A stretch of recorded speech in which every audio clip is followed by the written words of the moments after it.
A paz do Senhor esteja com todos.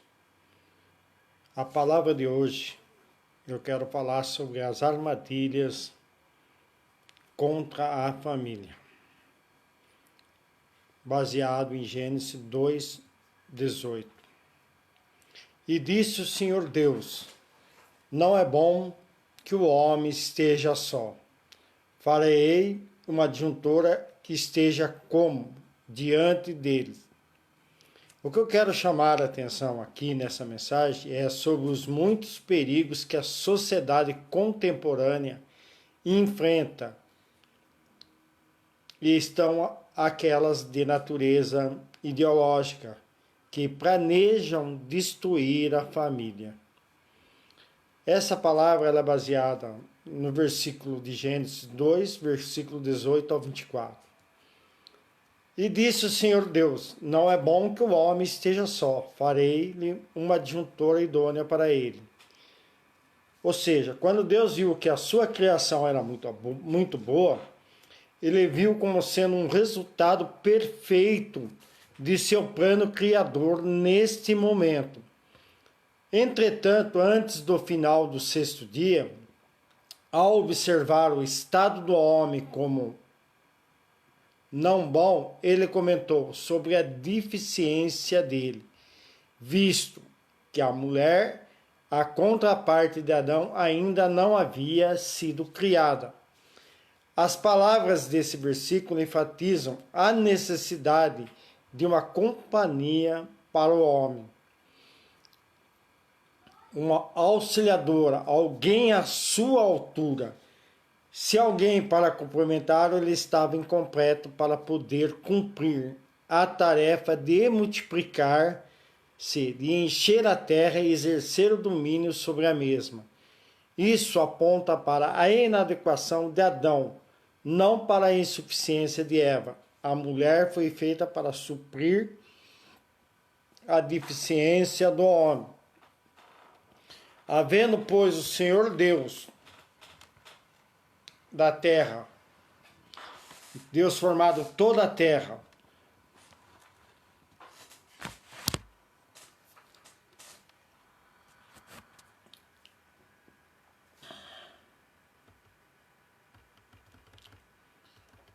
todo animal do campo e toda ave dos céus, os trouxe a Adão, para esse ver como ele se chamaria, e tudo que Adão chamou a toda alma vivente.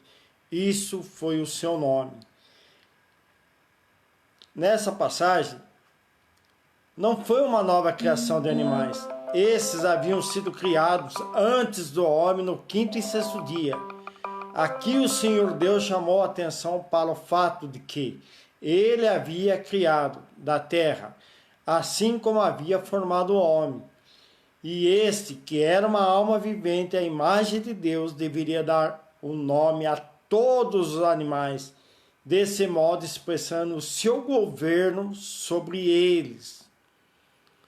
E Adão pôs nome a todo o gado, a ave do céu, a todo animal do campo, mas para o homem não se achava a ajudadora idônea. Então, deu nome. Dar nome é um ato de discernir algo a respeito da criatura de modo a identificá-la apropriadamente.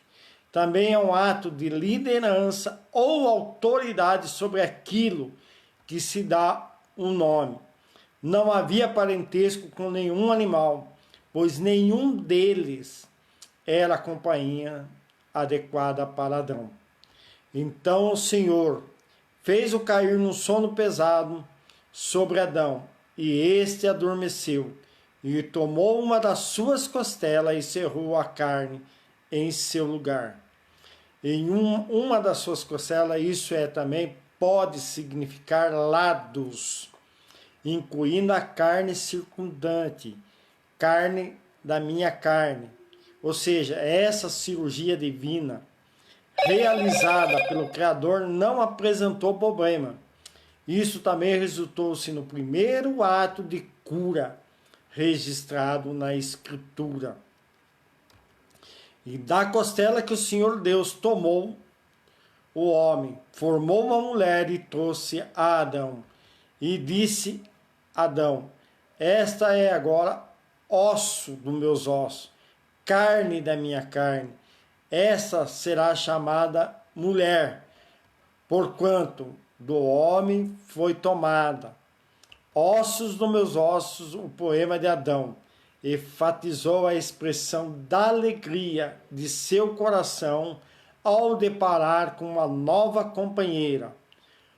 O homem chama a de mulher, porque ela teve a sua origem nele. A raiz da palavra mulher é suave. Ela, de fato, fora feita do osso dos ossos e carne da sua carne. Portanto, deixará o homem seu pai e sua mãe e apegar-se à mulher, e serão ambos uma carne. Ou seja, deixa e se une a primeira instituição humana a ser estabelecida foi o relacionamento marital. A responsabilidade de honrar os pais não acaba com a partida da casa paterna e a união entre marido e mulher, mas representa a inauguração de uma união permanente ou indissolúvel, de modo que o divórcio não deve ser cogitado. Uma só carne. Fala de uma união completa de partes, perfazendo um todo. Por exemplo, um cacho de muitas uvas, ou um Deus em 3 pessoas. Assim, essa união marital era completa e integral com 2 pessoas. Isso também implica a complementação sexual. Um homem e uma mulher constituem o par que reproduz uma só carne e principalmente visto, filho nascido dessa união. O perfeito resultado da união dos dois, conforme os usos desse versículo em Mateus 19, versículos 5 e 6, Marcos 10, versículo 8, 1 Coríntios 6, versículo 16, Efésios 5, versículo 31, onde a monogamia permanente foi e é contínua, sendo o desígnio da lei de Deus para o casamento.